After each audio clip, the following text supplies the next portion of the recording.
Hey, how you doing? It's Jim. It's time for part 2 of Fugazi from Marillion.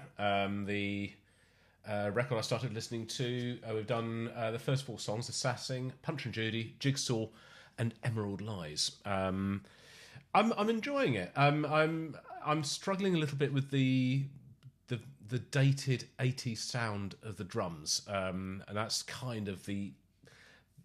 I suppose the criticism is, I don't know if that's the right word, is for my ears, it's making it less of an enjoyable listen. But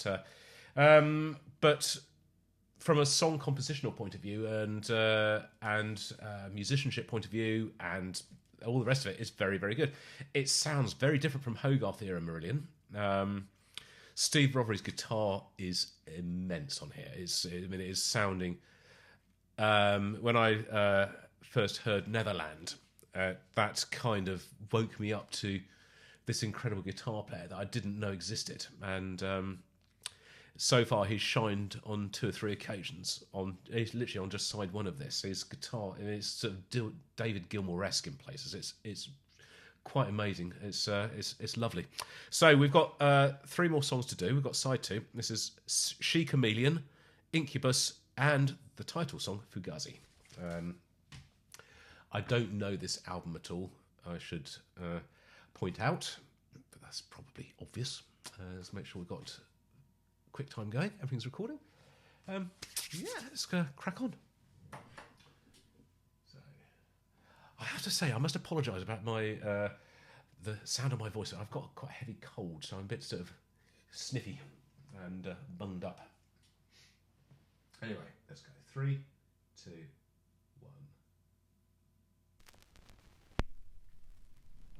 Crackle. I have coffee. I probably should have sort of lemon and honey or something, but you know.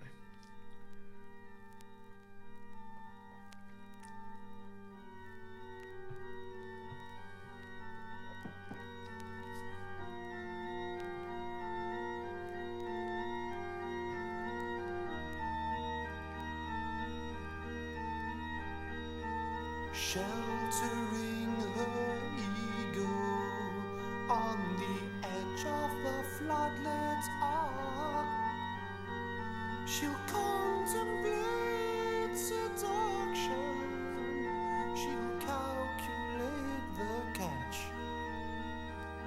When she moved, her presence speared me.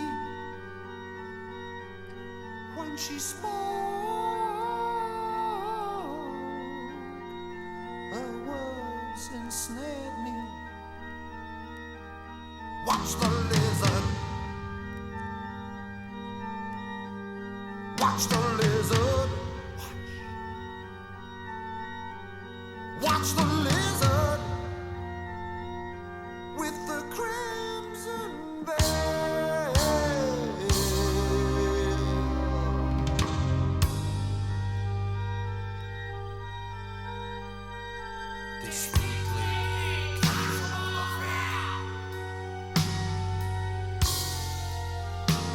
Do you see what I mean about that drum sound? It's just so one-dimensional. Even that ride cymbal is being played at maximum volume.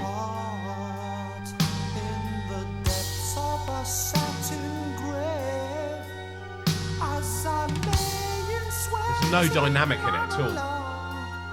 I sense the love light fade within the spiral of the cigarette. You betrayed your bedside etiquette. I saw the lizard. I saw the lizard.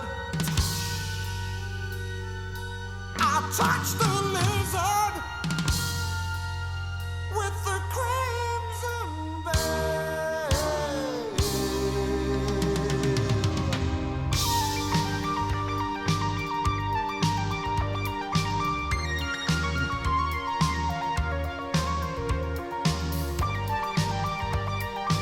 That's a really nice lead sound.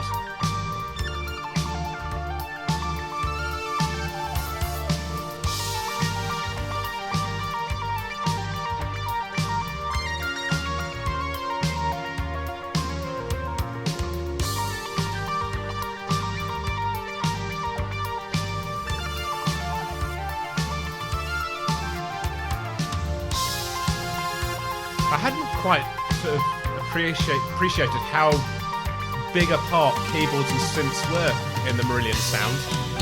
I've seen a different doorway. Certainly the earlier sounds, like on this album. The smiling sheep chameleon. The smiling vinyl horse.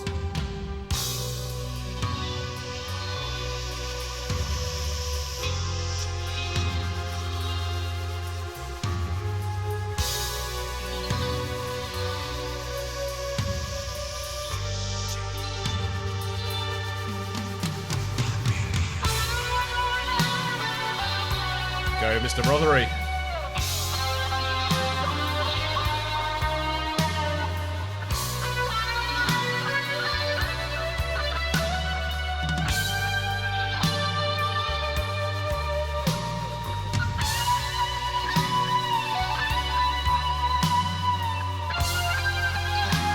What a gorgeous tone his guitar has got.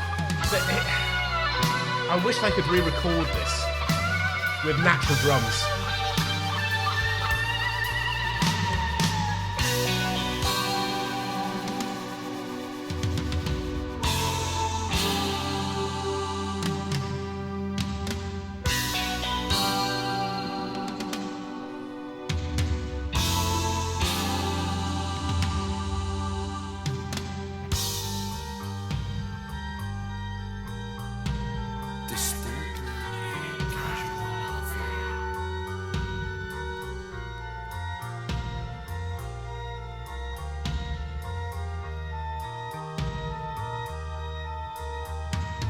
They know what they want, they sing your name and glide between the sheets. There are little moments on this record. I've heard a few on side one, and then just a little bit a minute or two ago on this song as well. That reminds me a little bit of just some elements from The Wall by Pink Floyd. Not the way the music is, but just some of the sort of background sound effects and sort of voices shouting in the distance, sort of overdubbing into the song itself, sort of building up this soundscape. Was it just a fuck? Just another fuck I play? Hardly surprising, is it, that a band writing and recording music like this is going to be influenced by Pink Floyd from The Wall, which was, what, 6 or 7 years earlier. On a lizard's bed. We chameleon. We chameleon. We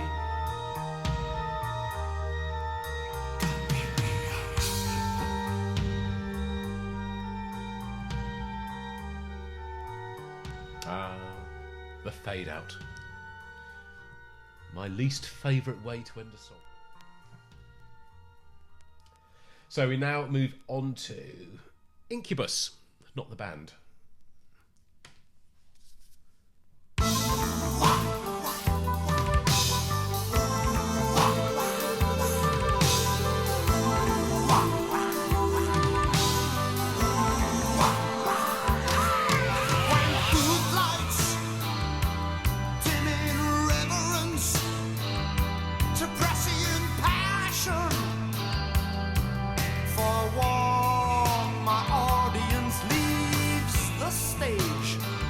That's a very, very classic Marillion sound. Yeah.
That's a nice chord change. I like that. The dark room unleashes imagination and pornographic images in which you will always be the star, untouchable, unapproachable, constant in the darkness, nursing an erection, a misplaced reaction, with no flower to place before. Interesting lyrics. Stone, and the walls become enticingly newspaper thin. But that would only be developing the negative view, and you have to be exposed in voyeuristic color. The public act. Let you model your shame on the mannequin catwalk, catwalk. Let the cats walk.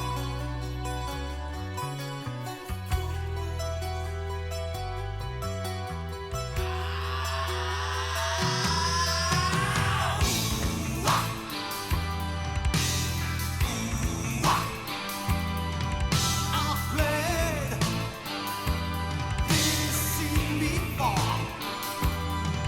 I've played this scene before. I'm the mote in your eye, I'm the mote in your eye.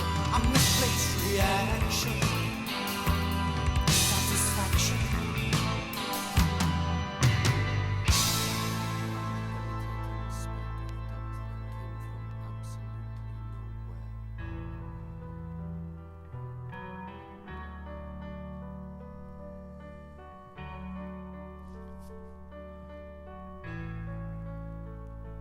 You can brush me under the car, under the car, under the car, under the car, under the carpet.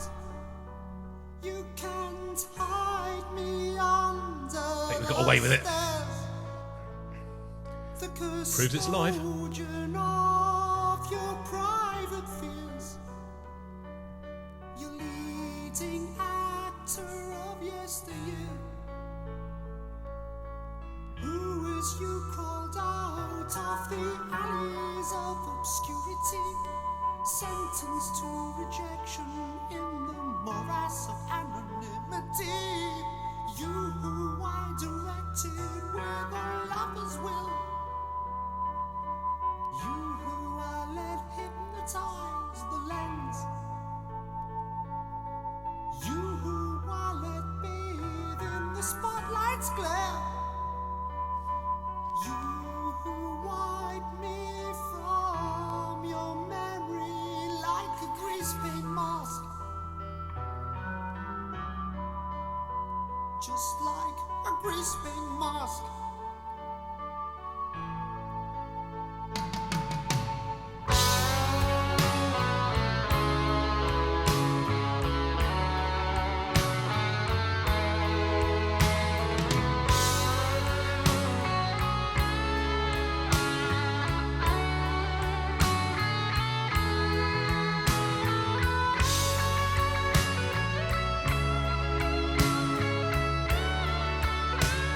I think this is an album that's going to require multiple listens to, because it's not one that I grew up with. Obviously it was released when I was a teenager, but I never heard it. And to my ears now, it sounds really quite dated. But had I heard it upon its release, when it was doing that thing where it sounded ultra modern, it would have been amazing, and I suspect it would have stayed with me.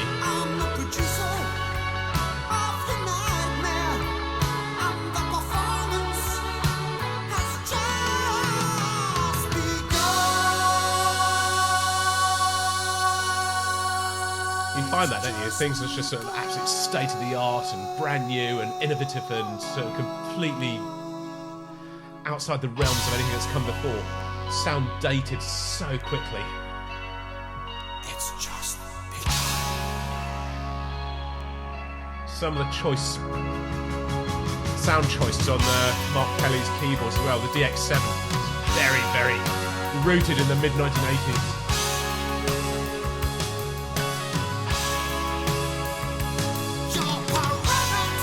Whereas bass guitar, lead guitar and vocals are timeless.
Good.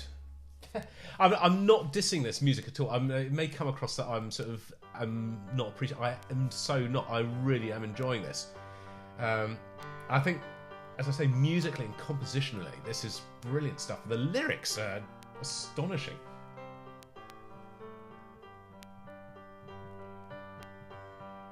Then we're now on to Fugazi. vodka intimate on affair with isolation in a black heat cell. Extinguishing the fires in a private hell, provoking the heartache to renew the license of a bleeding heart poet in a fragile capsule, propping up the crust of the glitter conscience, wrapped in the christening shawl of a hangover, baptized in tears from the reef, tears from the reef.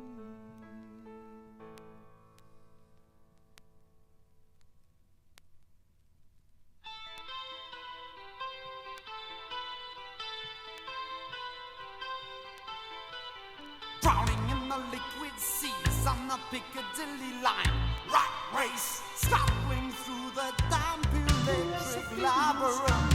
Breaststroke ambition, an albatross in the maritime tradition. Within the Walkman with a halo of distortion, oral contraceptive, aborting pregnant conversation. She turned out the woman, it pierced my heart. She hung herself around my neck. From the time-like gardens and the conscience bottles, safe and dry in my sea of troubles. 9 to 5s with suitable ties, cast adrift as their sideshow. Peep show, stereo hero, can be still beach. Drowning in the real.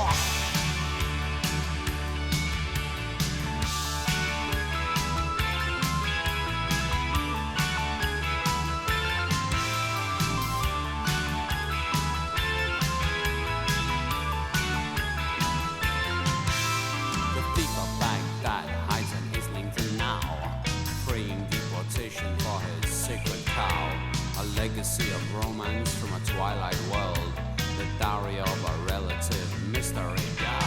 A Vietnamese flower, a background union, a mistress of release from a magazine stars.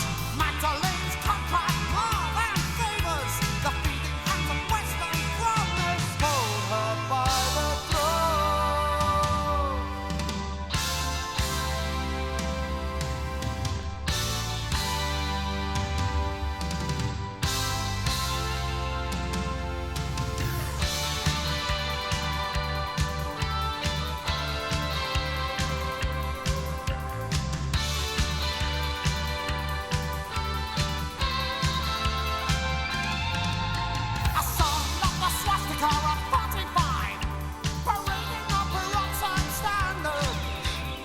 I'm not really sure what these lyrics are about, other than it just being completely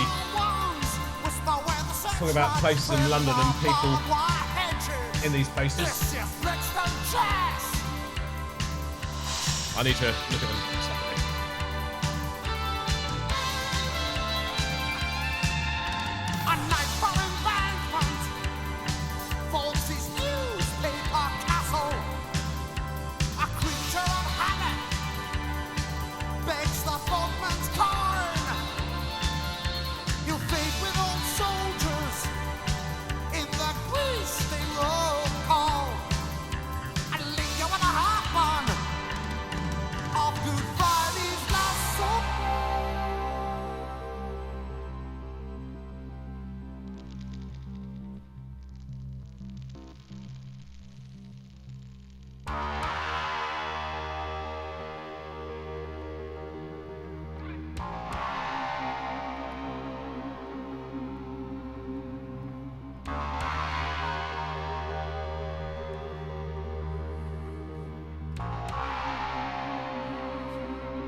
Scan obituary columns in search of absent school friends, while his generation digests high-fiber ignorance, cowering behind curtains and the tint of painted windows, decriminalize genocide, provided door-to-door Belsons. Pandora's box of Holocaust, gracefully cruising satellite-infested heavens, waiting. Ain't new romantic lyrics, is it? That's for sure.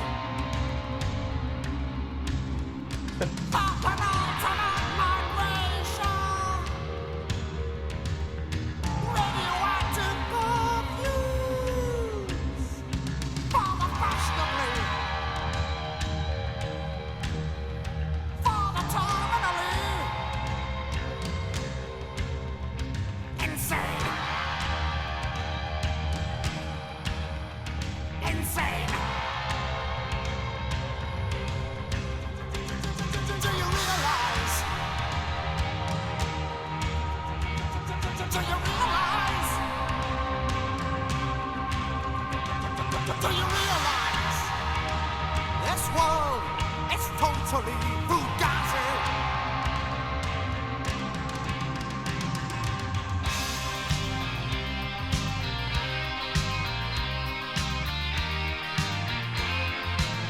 I think that's probably something we can all agree with, isn't it? This world is totally Fugazi.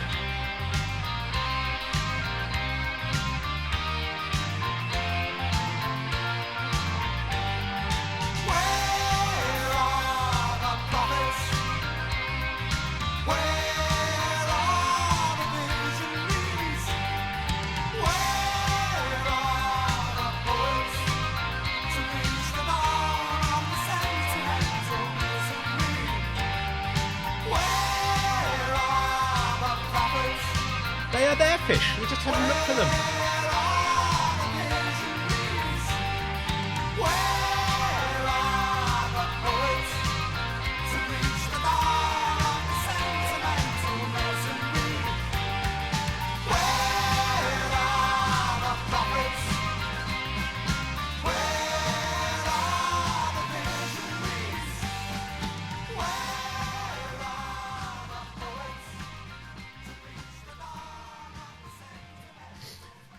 A song about the looking for sort of the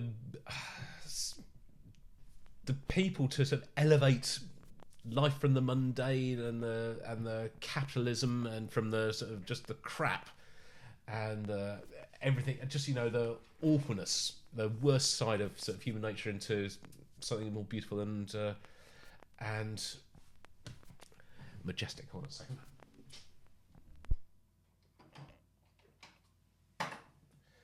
But I would argue that he's saying, "Where are you all?" They're there. Everyone. It's if you want to find it and see it and discover this world of amazing, like I am with music, it's there. Just look for it. It's not hard fish. It really isn't. Turn off the TV. Turn off the news. Get away from it, because there is so much more happening in life and in the world than is what's on the news. And what am I going to say about this? Oh, I'm going to say that this is actually a really, really, really, really strong record. Let down by the 1980s production. Yeah, it's quite fun. That's what it's meant to sound like because it's of its time. But I'd love to hear this re-recorded now with a dynamic live drum kit and just sounding a bit less 1980s, if you know what I mean. But otherwise, this is a really, really, really good record. I'm very, very, very glad I've heard it. The only other one I've got from this era is Misplaced Childhood, which again is slightly of its age, of its time, but that's a superb record, and I really, really, really like that. This is going to require multiple listens. I'm going to need to listen to this quite a few more times for the songs to sort of really seep in and to sink in. I need to read and understand what Fish is singing about, because his lyrics are quite deep, I think, in places, and I just need to sort of grapple them a little bit. But not now. Next listen. Steve Rothery, amazing guitar player, as we all know. Absolutely brilliant. Mark Kelly on the keyboards. Absolutely phenomenal soundscapes he's producing there from a whole plethora of stuff, but some of it sounding a little bit 1980s again. I don't know why. I haven't got a problem with the 1980s. Why I keep going back to this, I don't know. 60s music sounds like the 60s. 70s music sounds like the 70s. 80s music should sound like the 80s. Get over it, Jim. Pete Travaris' bass is not forward enough in the mix for me. I can't. He's doing good stuff, but I can't hear it enough. It's a good record. It's a very, very, very good record. I think the musicianship on here is stellar. Steve Rothery's guitar is just beautiful, hauntingly beautiful in places. Mark Kelly's keyboards work is just brilliant. I think he's creating some amazing soundscapes on here. And I hadn't really realised up until listening to this record how important the keyboards were to the sound. It was, for sort of large parts of the record, all it is the keyboard. It's layers and layers and layers of different synths and keyboards. Obviously with the bass underneath, the drums and Fish singing over the top. But it's a good record. That it existed alongside bands like Spandau Ballet and Duran Duran and ABC, those sort of staples of the 80s. And this band was charting with them.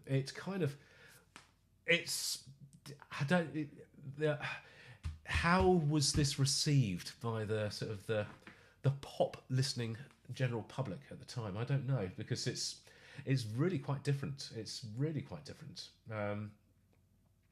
But I think they should be applauded for that. And I think they were, or still are, but obviously at the time they were flag flyers and standard bearers for a form of music that had long since gone out of fashion and people didn't want to listen to anymore. And to make music more engaging and more interesting and more than just a 3-minute pop song is a good thing. So there we have it. I shall be leaving it there. And I shall see you guys on the next video, whenever and whatever that is. And until then, this is Jim, over and out.